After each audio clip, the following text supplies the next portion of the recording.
Welcome to the Stuff and Things Podcast. Your home for all stuff related to your favorite things in entertainment. Now, here are your hosts.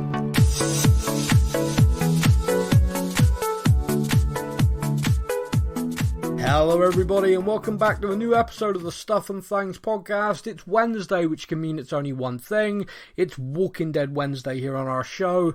As I said, I'm Sam. Joining me is my partner in crime, it's Stephan. Yo! Still here.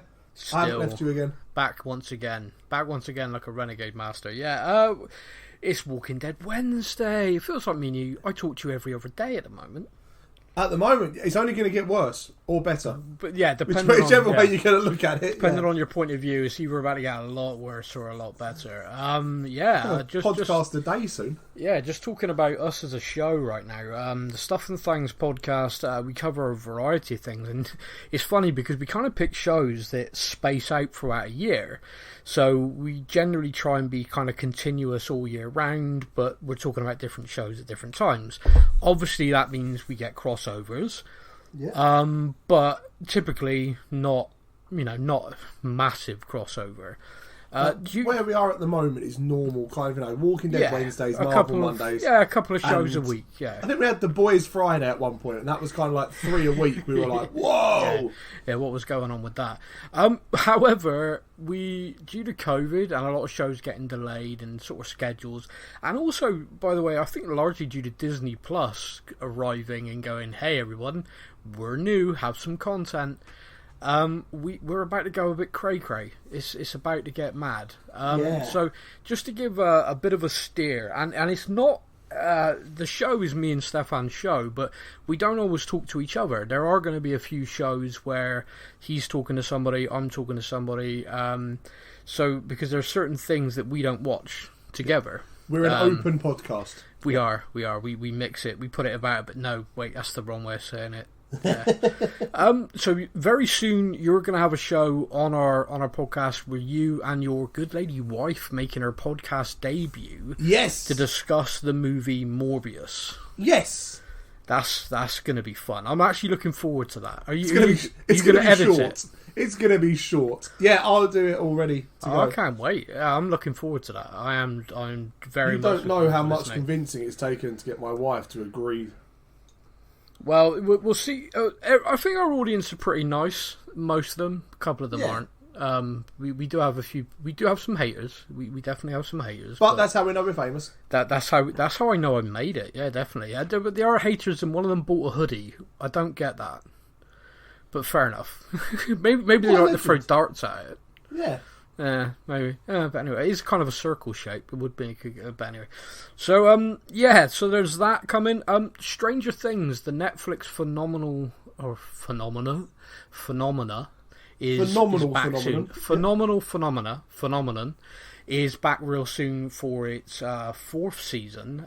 They've split the 4th season into 2 parts because of how long it's taken them to edit it together. And then they've also announced that season 5 will be the finale to the show the following year. My daughter is obsessed with that show. Like, she loves it. Yeah, my sister is. Yep. Crazy about it. And so, starting very soon on this podcast, there will be a Stranger Things podcast where my daughter will be making her podcast debut, talking to me about all things Stranger Things. Now, you've never watched that show, have you? I've watched. You've tried the first episode. Yeah, twice. A few years ago. Yeah. I'd love you to try it again, and have us as the companion to you trying again. Yeah, like it's got everything there that I should like. Yeah, I find a lot of things with shows that can be down to your mood or what's going on at the time. Like if I'm stressed out or I'm sort of really tired and everything, like the idea of like a show I need to think about and look at, I just can't. So I put something on I've watched 100 times. Yep, I'm very much the same. So, it just becomes background. I can laugh at the jokes even though I know they're coming. That's just the way I work it. Yeah. You got to be in the right frame of mind. And I think sometimes when you start a new show and it's like, okay, I know this is something I should like, but I know I got to concentrate. you tend to just keep putting it off until you're in that place. Yeah, that's already difficult. Yeah, yeah. So okay, we'll have a look at that. But yeah, so we got that coming as well. But from me and you talking to each other, I mean, the Walking Dead Wednesdays are going to continue, because although this is the final episode of the current run of The Walking Dead in its final season, Fear the Walking Dead kicks straight off next week. Yes. So we will be back continuing that, talking about Fear, which is Season 7 Part B for Fear, which would be 8 weeks, 8 episodes to wrap Season 7. Not looking forward to that, personally. There's a real reason I'm going to struggle. Yeah, you really don't like Strand. Yeah, that's the one. So, yeah, it's going to be interesting. But The Boys is returning. The Umbrella Academy is returning. That's going to be a really interesting show to talk about with all the changes. The Boys are so off the wall. I mean, that's always fun to talk about. There's if you're a fan of The Boys, by the way, there's an animated show out there right now, which is like small animated shorts set in The Boys universe. It's messed up. It's really messed up, and they're all done in different animated styles. So you've got sort of the first one I watched was done in a very, you could never say Disney style, you wouldn't be allowed. No, but a very cutesy animated style. Yeah, that resembles that of Disney, perhaps. But the content is violent, and it's The Boys. It is very much that, but done in that animation style. It's like, oh wow, oh dear, oh no. So it's funny. If you haven't seen that yet, find that. That's on Amazon Prime in the UK. I'm not sure globally if it's the same, but yeah, it's definitely on there. Find it. It's funny. But yeah, The Boys Season 3 is coming. The Umbrella Academy Season 3 is coming. Game of Thrones House of the Dragon is coming. So our Game of Thrones shows will continue. Yep. Resume, I should say. There's a lot. So keep an eye on our Facebook page. Lord of the Rings. Lord of the Rings series coming at the end of the year. Yeah, there's a lot. We're not going away anytime soon, is basically what I'm saying. But yeah, keep an eye on our Facebook page and our social media for all the updates on that. We will talk about it as and when on the shows as well. But right now, everybody who's listening to this on Walking Dead Wednesday want us to talk about the latest episode of The Walking Dead. So let's crack on. We are talking Season 11, Episode 16. The title of the episode was Acts of God. Yeah. So the Acts of God thing is referenced pretty early on, because we get this little card thing come up, 19 hours and 1 act of God ago. Yeah. I was just looking at that, I was like, really? Why are you doing this to me every other episode right now? But can you help me out? What was that? What was the act of God? What was the locust storm? So it was basically a plague of locusts. Yeah, I think so. Okay. Because it made so much noise that you could get around walking around the forest without being detected. That's how I took it. Yeah. Okay. It was. As an addition, as an addition, I didn't really get it. I just kind of thought that's odd. Because I think it was 2 or 3 times the characters all looked up to the sky. Yeah, and I'm like, what are they looking at? I can hear a noise, and I can obviously hear a noise, and I'm like, is it birds? Is it what are they all staring at? I can't see anything. What is going on? And then you get the scene where they finally zooms up. And you see, and I'm like, well, that makes more sense. Okay, well, yeah. I mean, it was.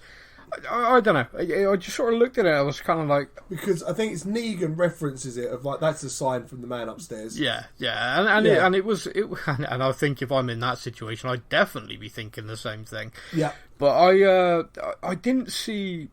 You talking about being able to move around in the woods, moving around because of the noise. I mean, that kind of makes it. I didn't see that it played a big part, if that makes sense. Like, it was kind of like a background thing, and I kept waiting for it to be really important because of the card saying 19 hours and 1 act of God ago. I'm thinking, at some point this is going to. There's going to be a lightning strike or something. Yeah, that's exactly what I'm thinking. And because when you open with Hornsby stood there, and there's the dead body by his foot.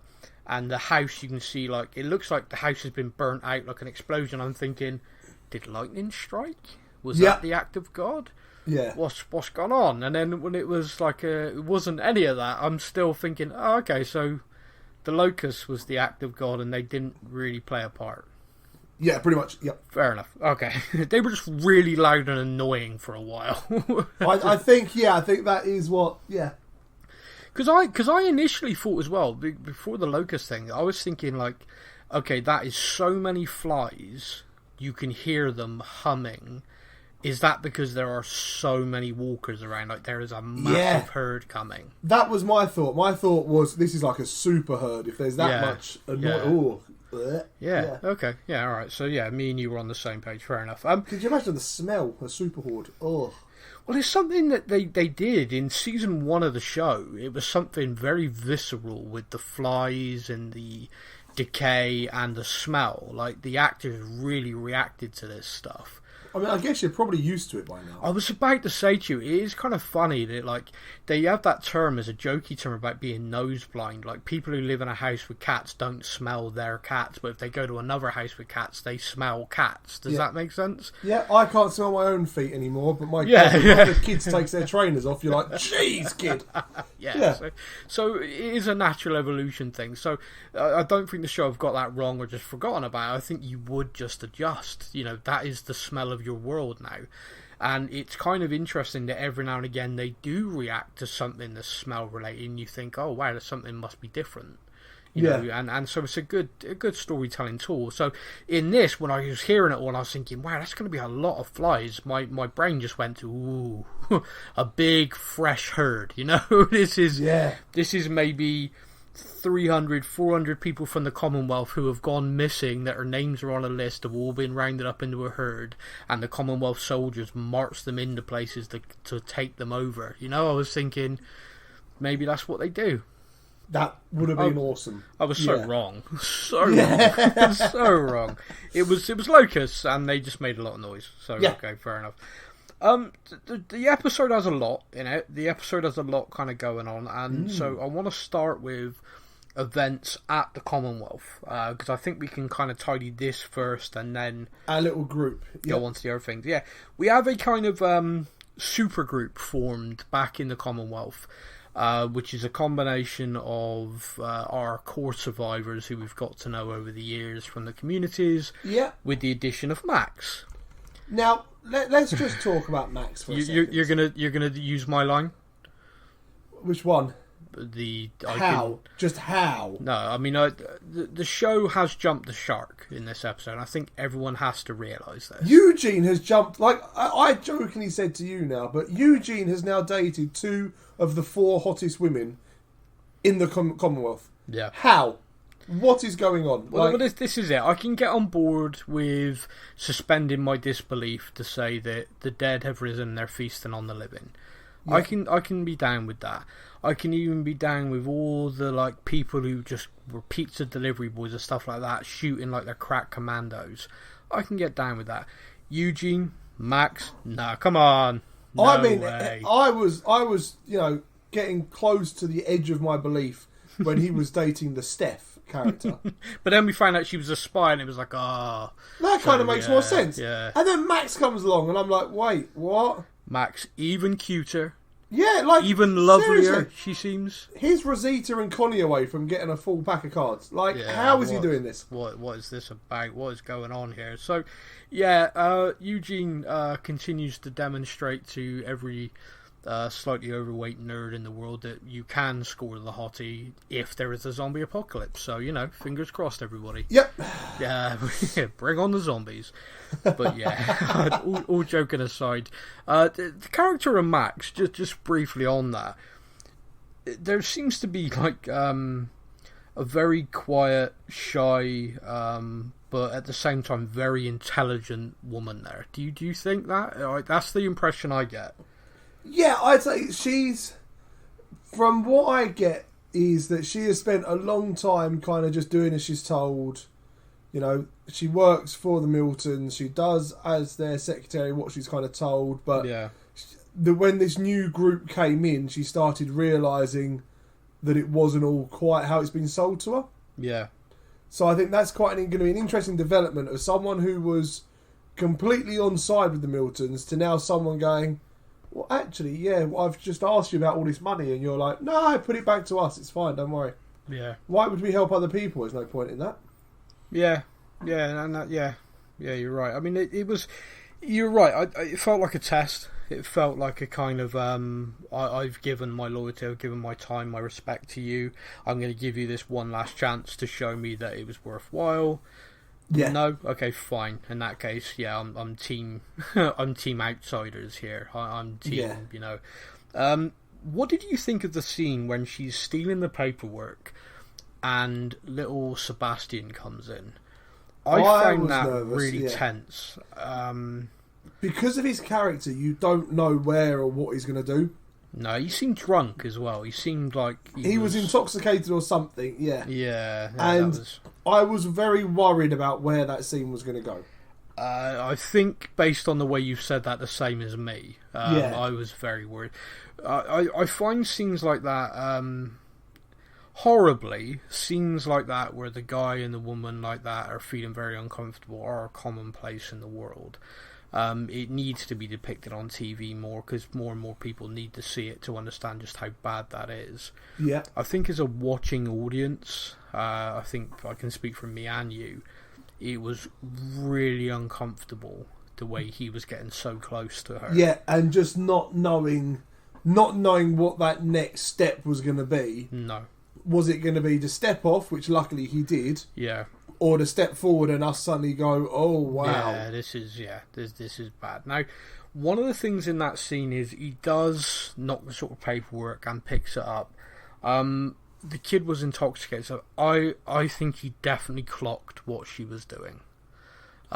He seems to back off after realising that she's taking this sort of paperwork. Yeah. And then, of course, we know that later on there is an expose. He isn't, although he's a character none of us like, he doesn't come across as an idiot. So he's definitely going to put that together and go to his mother with it, because he craves her approval. You can see that. Oh, desperately, yeah. Yeah, so he's going to want to go and say, Mummy, you know, this person you trust has let you down. Yeah. So I'm a little bit nervous for her in that regard, because like I said, she does seem to be a genuine, quite a lovely, kind person, and in this world, lovely, kind, genuine people don't last very long. No, but she's going to get her head blasted in the next episode. Yep. Yes. So it's a worry, but like I said, this kind of group came together. Ezekiel's there. Ezekiel's building an underground network in the Commonwealth to help with healthcare, as we learned. Yeah. So Ezekiel's in a great place to be able to spread the word. But we also have... we got this situation where we got this group here, and Connie and her sister, whose name always escapes me. Kelly. Thank you, man. Thank you. The two of them are talking about writing this article. Can you help me with this? Because they talk about it, they say, are we doing this? And everyone's like, yeah, we're in, and, you know, we go for it. And then the next scene we know about this, Pamela Milton comes in and slams the paper down on, you know, Max's desk, like, look at this, and she's done this big expose on Pamela Milton. Yep. Wasn't it only a couple of weeks ago they wanted to write a story and her editor stopped her?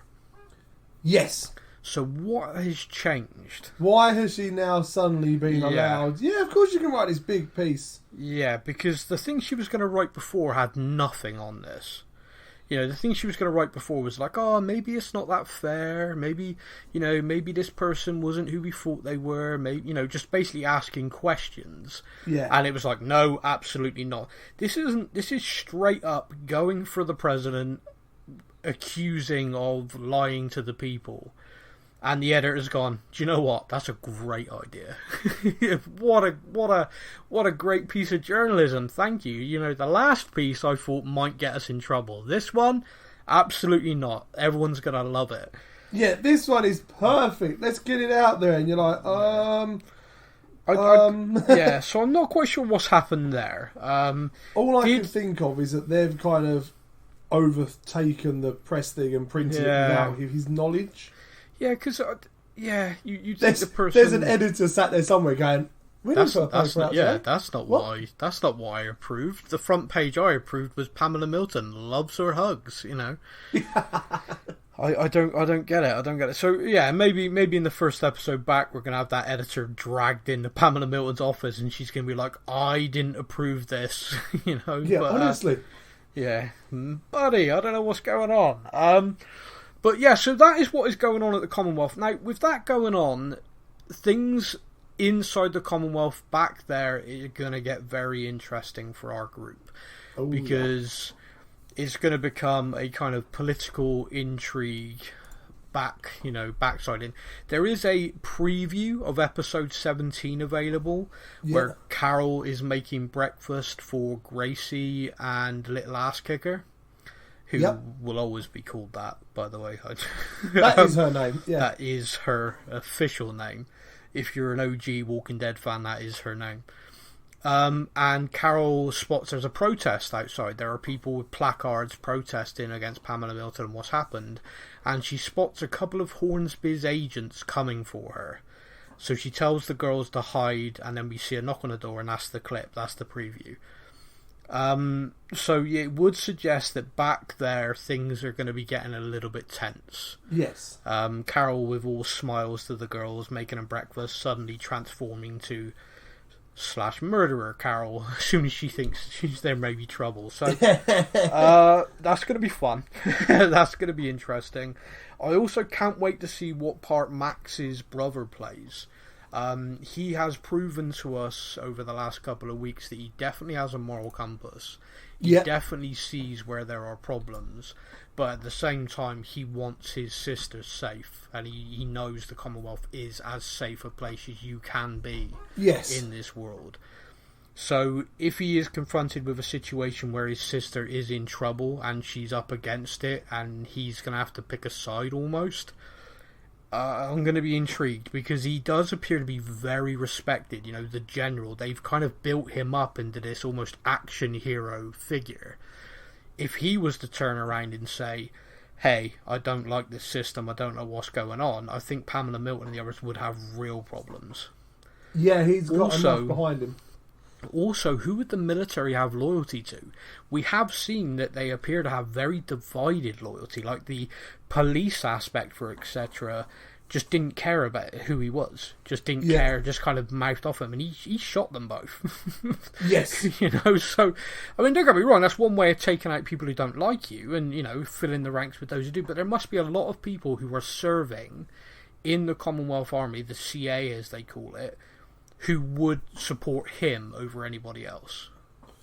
You would like to think so. Like, if he is looked up as much as what people say he is, then he must have a strong following of, if nothing else, than just respect. Yeah, you'd think anyway. But so that is, for me, I don't think there's anything else to really talk about from that aspect. Is there any other points? I think that's the Commonwealth itself, kind of. Yeah. Inside the walls, at least. Inside the walls of the Commonwealth, that's kind of dealt with. The next thing I want to move on to then is the situation with Hornsby and Leah. We touched on it with regards to were the two of them doing a deal. We still don't know if the deal he was doing with someone outside of the Commonwealth for guns was Leah and her crew. That wasn't spoken of, so we don't know again what the deal was. But they seem to go from her killing soldiers because they were trying to find her to them being sat as best mates very quickly. And assembling an entire SWAT team. Yeah. That and allowing her to lead it. You know, so if he didn't know who she was, how would that have got to, you know, like, oh, I've been trying to find you, you know, your skills, you're really impressive. Yeah, but most of the survivors are. Anyone who survived this long out in the wild are going to have a set of skills that are quite impressive. But unless you're Eugene. Well, I mean, his skill is very impressive, but that's a different... Yeah, he has a very different set of skills, and he's a lover, not a fighter. I think that's the only way to just... Yeah. Yeah, it's Sorry, definitely that. But yeah, like I said, they seem to go from confrontational to ally very quickly. And also, he knows the history. He says to Leah, you know, I'm going to allow you to murder the woman who did this to you. Yeah, you get the scalp of the woman that killed your family, and I get to carry on. It's like, how does he know that? So there must be some link there somewhere. Yeah. Or they had a hell of a heart-to-heart. Yeah. Off camera, they had one hell of a chat. But like you said, we see him dividing up his troops. He's literally tossing a coin over who's going to go where, which was strange. A little bit. Yeah. Very, I find that very comic book villain, and I know this is based on a comic book before anybody says it. But yeah, I know what you're saying. Yeah, I'm going to flip a coin, and you're either going to go and destroy this, or you're going to go and kill them. Where are you going? Yeah. It felt kind of weird. You literally, that wasn't needed. You literally just, but you've added that to his character now, which is very flippant. That's what I did. Last week we asked each other, is he really the big bad guy, or is there someone else? Or I think this episode answered all questions. I think it answered every question in terms of, is he a villain in our eyes? Definitely. I think the one thing that I'm still not clear on, and it's the one thing that I hope is a continual thing until the finale, and I swear to God, if they don't answer this, I'll be livid, is he a villain for Pamela Milton, or is he a villain in his own right, working for his own agenda, trying to seize his own little corner of power without her knowledge? Because there's a big, like with him, initially, me and you were like, we don't know. We know now. Yeah. With her, I still don't know. I still don't know if we are very much being shown that she's shady, she's dodgy, her son is an entitled ass. She, turned to Hornsby, talking to him, and, well, you need to find out what's going on. So clearly she's aware that he has, a Master of Whisperers scenario going on. Yeah. But is she villainous? Is she someone who's aware of these things? Because in the scenes where we got to watch her interact with Maggie, for example, in the scenes where she cut her idiot son off, you'd say that those are the actions of someone who's actually being fairly responsible as a leader. Yeah. Not a good guy as such, but at least a leader of that community. Yeah, so someone who isn't outwardly doing evil, someone who's just, I'm protecting the people and I am stressed about that, so I'm making decisions on that basis. It might not always be popular, but that's what I'm doing. So, yeah. I mean, it's like the way he said to Leah about, and I can carry on with my plans, it's win-win. It tells me that I feel like he's doing this very backhanded, kind of without Pamela knowing as much as she should. Yeah. She may know he's doing stuff on the outside. Yeah. But does she know how much he's doing? Or is he keeping that bit? Oh yeah, what he's doing? Or is she just thinking, oh, he's trying to round up other communities? Yeah. Yeah, it's a strange thing. Because obviously she must know, because he went to Alexandra and brought them in. Well, yeah, exactly. So she must know that is his role, is to go and find other communities, but does she know what he's doing to said communities when he finds them? No, that's going to be the big question, I think, of how much is she aware, how much does she want to be aware, because of course there is always the political, you go and do that, don't tell me how. Yeah. If I don't know, that's fine, and that's in many ways just as bad. So we have that, like I said, where Leah's been sent after Maggie. Now, I want to talk to you about a set of scenes where Leah goes into Hilltop, Maggie sets a trap, Leah thwarts the trap and then kills a guy. I mean, I hadn't seen him for a few weeks, and then he pops up and has his head popped. Yeah, he was really glad to get back into the show. Yeah. Marco got some screen time. Marco's gone. Yeah. That's what happens when you have a few lines for a few weeks, people. Like, oh, look, everyone, Marco. Oh, I remember Marco. Oh, bye, Marco. Yeah, he's gone. Okay. So again, by doing that, though, they did reinforce the threat Leah is. Really built the tension. Yeah. Maggie knows that she wants her dead. Maggie gave her a good reason to want that dead. And we have these scenes where Maggie's then in the woods and Leah's in essence hunting her. Yeah. So there's two parts to this I want to put to you. The first part is, I thought those scenes in the woods were tense, were well filmed, well lit. I want to say well lit because I really want to give props to that, because too many it's times... It's night time and I can still actually see... I can still see what's going on enough that it makes it watchable. Thank you, whoever did that. But they've done it well, because it was dark enough to be a struggle, but lit enough to see what was happening. Exactly. They got it Game right. And so I just don't go. No, don't give me the Battle of Winterfell. What battle? I didn't see it. Yeah, that was that anyway. One? Anyway, moving on, because I need to. They got that right, and the tension, the music balance, the walker that came up to her, and she knew she had to draw her knife, she had to get it in real close to kill it, because distance make a lot of noise, or fall into the ground would make a lot of noise. So she had to be able to catch it to let it. So, and like a horror movies, like someone looks in a mirror, then looks away, and you're like, oh, when they look back, someone's going to be behind them. There was a lot of those sort of scenes. They teased that a lot. Like, she'd be looking one way, then the camera would start panning, you're like, oh, Leah's going to be stood behind her, no, okay, good. Yeah. And then she caught the walker, put the walker down, you're like, when she stands up, Leah's going to be stood there. Oh, no, okay, alright, fine. And there were so many of that, it was really tense. Yeah, now, this is where I'm going to be a bit controversial here. Okay. Now, obviously, we have spoken about the said upcoming spin-offs. Yeah. So we are fully aware Negan and Maggie are in no actual danger at this point. Well, you've just taken my point from me, yeah. Oh, but what I did actually find was if anything, it heightened my fear, because all of a sudden I'm like, well, wait a minute. I know that Maggie's safe. I know Negan's safe. I know Daryl's safe. Yeah. This is an end of a, in quotations, mid-season finale. Yeah. Holy crap. All the other stars in the show, they're now seriously at risk, because I know these three aren't going to get done. I'm thinking to myself, Negan's got a pregnant wife. Yeah. I'm thinking Herschel.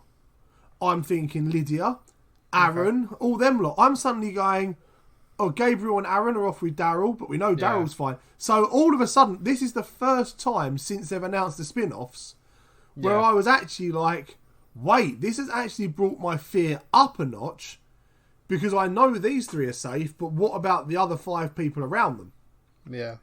So for me, the spin-offs actually worked well in this show, in this episode, because I was so nervous about the other characters. I think perhaps with different scenes. I think for me, my point I was about to make on this is that I was loving the scene until my brain went, but we know she's fine.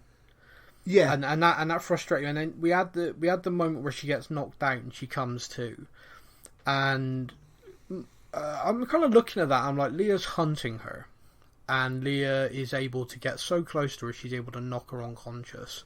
Yeah, why is she not already dead? And then my brain is like, well, because it's plot armor. It's because she has a spin-off, and it frustrated me. So what should have been an incredibly tense scene where she was fighting Leah in that cabin ended up to me being, well, how's Leah gonna die?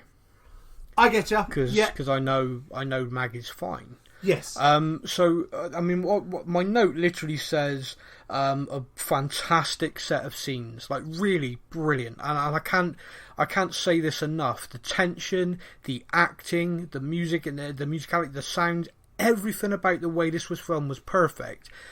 Everything from what The Walking Dead have done here was great. The marketing team at AMC have let them down. Yeah, like for me personally, I feel let down by that, because all of those scenes, if I had the genuine fear that Maggie was going to die, I'd have been on the edge of my seat holding my breath, because it was so good. Oh yeah, 100%.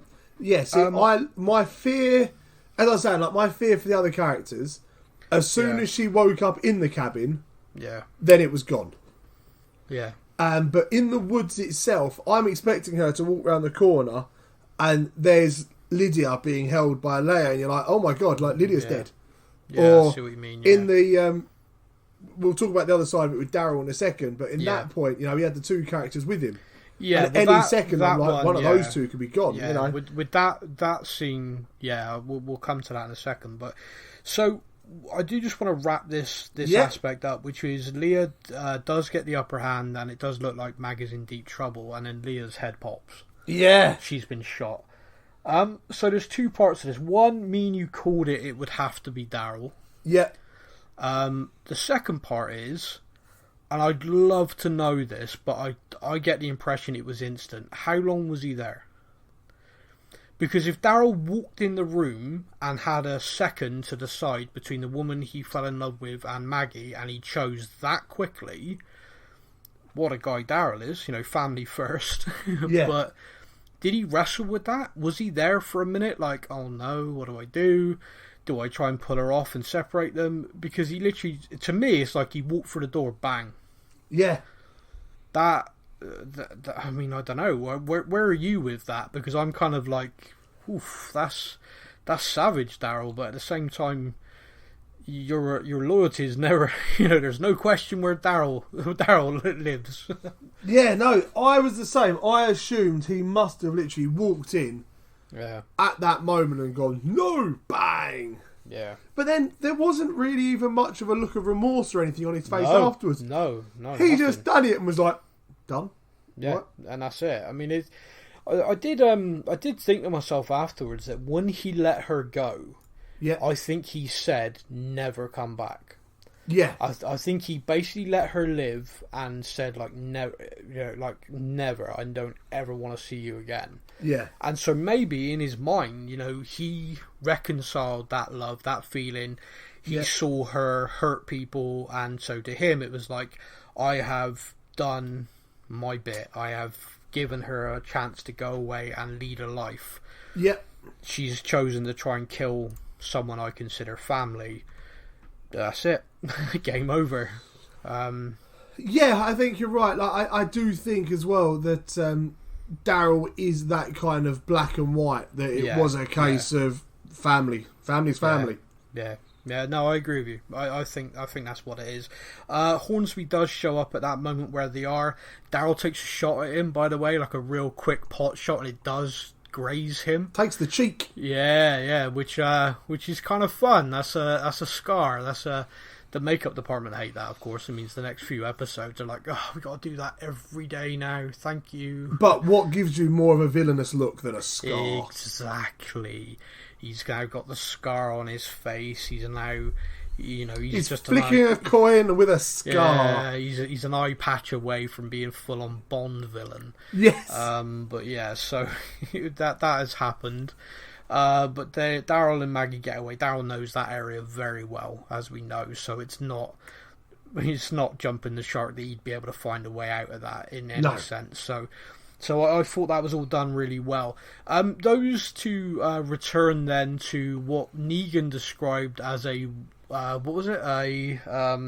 A whisperer's hideout or something. Whisperer hidey hole. That's it. So earlier, this is the scene I was circling back to. Is earlier in the episode, Maggie takes Herschel to a place to hide. She knows bad things are coming. She takes Herschel to meet with Leah in the woods. But I want to stay and help. I'm going to storm off over here in a huff. You don't like that kid. I don't know why. There is no reason. Really out of order. I mean, there is no reason. We had a message come through the Facebook page where I was told you had to slap me. Yeah. And I'm like, there is no reason. Absolutely no reason behind it. But that kid just annoys me. You're so mean. I'm sorry. But anyway, the super awesome, amazing kid. Maggie takes him off to this place and meet up with Leah in the woods, and they find this basically hidey hole in the ground that is hidden. Yeah. By the way, that kind of answers one of my questions, which I've always had about the Whisperers, in like, how do they sleep? What the hell? Did they like take it in turns just to keep walking around in circle with all these dead people? What does it? So they had little holes basically. So some people would be up top, walking around keeping the herd going, and then others would go and have a nap. So at this point, they're basically Ewoks. Yeah, they are basically Ewoks. So yeah, they eat people for a start. So in this hole is Negan and his crew. So this is where they've stashed them. This is where they've hidden them. And Maggie is asking Negan and Mrs. Negan, her official name, to look after Herschel. So, can you babysit the kid? We're going to war. That was a strange moment, and made even more strange or made even more kind of massive with the moment where Negan says, the kid doesn't trust me, right? And Maggie turns to him and says, yeah, but I'm starting to. Yeah, what? I was like, ooh, wow. That's hard earned, by the way. He saved her life 3-4 times and saved the kid's life now. Yeah. So and she's starting to trust him. This is like, okay, fair enough. I think in the whole time you were with Rick, I think he saved you once. But okay, fair enough. You have a lot of reasons to distrust him. So yeah, okay, that's fair. That's fair that there are some green shoots of trust that you could extinguish by one sarcastic remark, and then I'll shoot you in the face. Which he literally turns around and goes, "You got big balls, Miss Ray." Yeah. I mean, that's such a Negan line. Yeah. Such a Negan line. I'm starting to trust you. Wow, you got big balls. Yeah. Maggie Ray. Yeah. Oh. Well, yeah, I mean, that's another way of looking at it. Of course, like, wow, you trust me? Ballsy decision. I do think though, and I do genuinely think this Negan, this evolved version of the character, when he said last week about, she said about my son, and he said if anything has to happen to him, it's going to have to happen to me first. Yeah. He means that. I think genuinely, when it comes to kids especially, I think you would literally have to kill him if you had intentions of hurting the kids, and he would die fighting. I believe that. He is very much an evolved character. Oh, this is nothing even close to the Negan that we first met. No, we do get some lines which are still funny, but the vast majority of him is a humbled, I think is a better way of putting it. He was humbled. Yeah. And that has led to him evolving. Rick knocked him down a few pegs and then chucked him in a jail cell. Yeah, didn't he just? Yeah, literally left him to die, and then brought him back to life just to leave him in a jail cell. Yeah. To be fair, that was pretty sad. We talk about Savage Rick. That was right up there. Yeah. Yeah. Oh, yes. Gained his trust talking about Carl, then cut his throat. Rick. Rick wasn't there to play. So. We have that scene. I think that's a massive scene. Now, you said to me straight away, like, you just went, here's the spin-off setup. Yeah. I guess that's true. I mean, because, of course, when we heard the spin-off idea of Maggie and Negan are going to be in the same sort of thing, we were like, what? Yeah. How would those two characters at any point have any association together? But, of course, now we're looking at this going, well, okay, well, if Mrs. Negan's there with a baby, plus you got Herschel, all of a sudden, okay, there's a unit there that perhaps they've gone somewhere, they're looking to do something or find a safe place, whatever. I've gone the opposite way. Okay, go on. I've gone with the how much of those two got to lose that they turn to each other for survival fully. I'm now thinking, is she going to lose Herschel and is he going to lose the wife? And it's just going to be those two? Or is it going to be like a unit sort of thing? How about this, right? How about everyone's kind of okay. They overcome the Commonwealth issues and everyone's okay. And then Herschel, for revenge, shoots the pregnant wife of Negan in the head. And then looks Negan in the eye and shoots the pregnant belly as well and goes, now we're even. Drops the gun like a mic drop. Oh, Jesus. Oh. Have I just been cancelled? Oh my God! Would that no? Is that not a spin-off? I can see a spin-off there, and then Maggie has to keep her son away from a vengeful Negan chasing them down. Negan's gone back to full Negan. Yeah, full Negan. He's wrapped a barbed wire bat and he's chasing Herschel and intends to execute him. And Maggie's trying to stay ahead of him. That's the spin-off.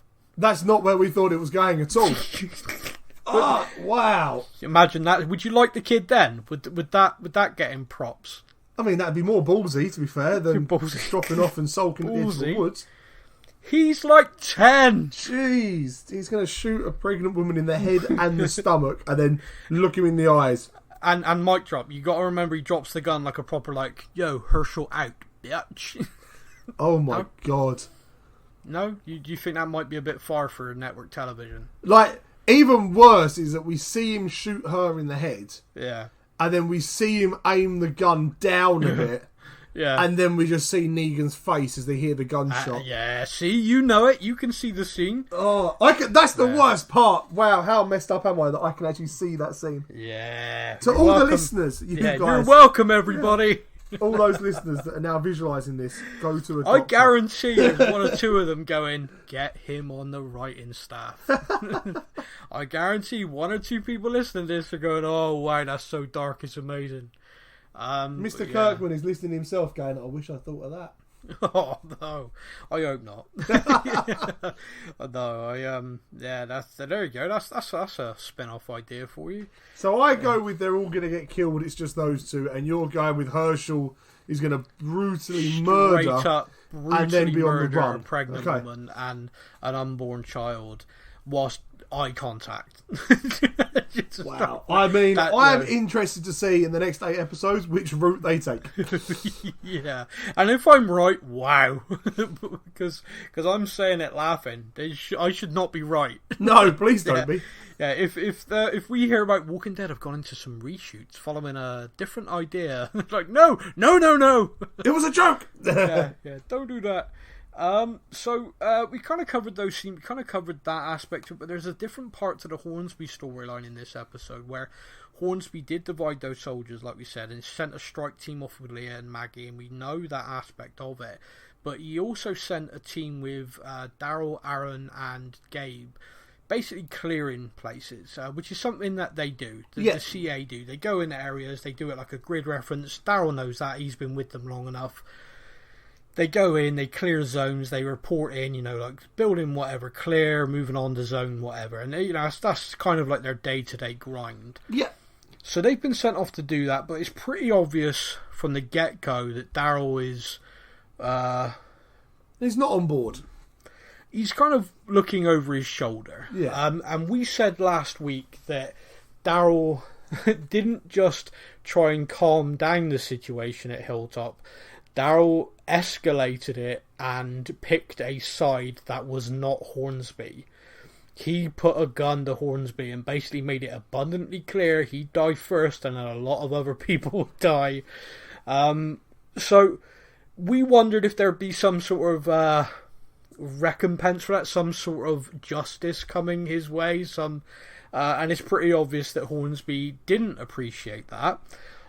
He did pick up on the fact that Aaron and Gabe lied to him, and he didn't appreciate that either. And so he sets an ambush. That is what this was, because as I watched it, they've cleared a few places and all's fine, and then they go to the junkyard. Yeah. And they've kind of they've all gone off in their own ways. Yeah. And in my head, I'm watching it and I'm like, are they circling the trio? They are, yeah. Are they circling, or is it just the way they're walking through? No, they were surrounding them to put them in a crossfire. But you got to remember that Hornsby spoke to the guy just before, and he said, so previously they just communicated, like, okay, this building's clear, excellent, do this, and then he told him to clean house. Mm-hmm. Which he went, I understand, yeah, okay. And that was the moment they went into this new place and started to circle them, because Daryl was leading and they were following, like in line formation, and in this one they started going out wide and Daryl clocked it. Yeah. And there was a moment, I think two of them looked at each other and nodded, and Daryl was like, nope. Yeah. Not gonna wait for this. There's two parts of this which is I want to talk to you about. One, the CA are people who train daily. They are people who have top line weaponry and body armor. They're like stormtroopers when it comes to accuracy. But they are appalling, yeah. So I know that that's how every TV show, every film has ever worked, and I know that, and I do get it, but I do think you can build in a level of believability to these scenes where someone can be very accurate and very good, but stuff can be going on which can be distracting them, which means that the battle is different. For example, the minute the first gunshots were fired, walkers could have come out of everywhere. Yeah. That would have made the fight very haphazard. No one could have just been setting themselves and firing. They'd have had to have been, looking around them at all times, and lots of movement and stuff. Yeah, it would have become very difficult. You could have lined up a shot and Daryl pulled the trigger, and then a walker moved into view. It could have been so much. Yeah. Because up to this point, whenever we've seen the CIA in action, they have been ridiculously accurate. Like pinpoint zombie head. Yeah. Yeah, so like you got that scene a couple of weeks ago. Maggie is there. They're trying to clear a few walkers. The top guy shows up with a column of his CA soldier, and he just tells them to fire. Not one person alive is hit. Yeah. And they just ripped through him. Ironically, same here. Not one person alive was hit. Maybe that's what it is. Maybe they hit the two of them. Yeah. Yes, yeah. So we did have some shots. Glancing. Yeah, we did have some shots land, which, although not good for the characters, I'm pleased. Because otherwise I'd have just been like, what the hell? Come on. But I think the thing that, again, this comes back to the believability thing and the accuracy and the annoyance is Aaron has one hand. Yeah. And he's balancing the gun on his arm. Which looks badass. If nothing else, it looks badass. It does look badass. And he kills 2 in 2 bullets. Yeah. And they have been firing at him, just spraying and praying, clearly. It's like me playing Call of Duty. I'm just firing everywhere, hoping I hit somebody. Yeah. He, picks it up and he's a goddamn SAS marksman. Like, bang, bang, done. And that's on a slippery arm because it's all metal and shiny. Yeah. So, and he isn't a soldier. No, Aaron, I would have liked to have seen a little bit more reality in it, as in he takes the shot and then watch the gun slide off his arm or hit him in the elbow or something. Loads of aspects to it could have been added. Like I said, the confusion over walkers coming in could have been a lot more. Yeah. I also think that him perhaps winging them, not killing them, and then having to finish them hand to hand. I think hand to hand, Aaron, Gabe, and Daryl would have won that fight without a doubt because they've been out in the world for so long, and I think that is where that scene could have been so easily more in line with what you'd think was accurate. Is like, okay, they draw them in, they've exchanged gunfire, a couple of our guys have been hit but are okay, but now there's walkers everywhere, they're using the walkers to get closer, and bang, they're taking them out one by one. Yeah. That to me would have worked, but as it was, just as a kind of action scene, it was fun. It was, bullets flying, I'm a boy, it's my kind of thing. So yeah, it was good, and also it kind of answered our question around Hornsby and his intention with them. They did finish off the one guy at the end, took his radio, Hornsby's asking for an update, and Daryl's like, you ain't here no more. And Hornsby instantly goes, this is a problem. I mean, I say that he launches the walkie-talkie out of the car. He is not happy. He was very cross. It does, like I said, really open this thing up of what the hell's going to happen next. We'd already said Aaron and Gabe clearly can't go back, but now they really can't go back. Daryl can't go back, and there's kids back there. Aaron's kid, Daryl's kids that he's looking after, Gabe's kid. Yeah. So we got a problem. We have issues now, and all of these things are going to happen. What's going to happen with Hornsby? The very end of this show shows that the Commonwealth have now taken the communities. Alexandria, the Hilltop, now have the Commonwealth flag flying and the Commonwealth troops in there. And they go to the ocean side and round the people up. That doesn't look like they're sitting down for tea. And then he tosses the coin. Yeah. Is he deciding if they live or die? What's he deciding in that moment? He's gone full Simon in that moment. Yeah, there's a definite way. Like, I think I messaged you last week. Oh my god, Oceanside is still around. Yeah. I'd forgotten about that place. The main character's gone. She seems to not be there anymore, but the community is still there. And I was like, wow, I'd almost forgotten about these guys. Like, they've not been here. And then they come back, and the next thing we see, round up, toss a coin.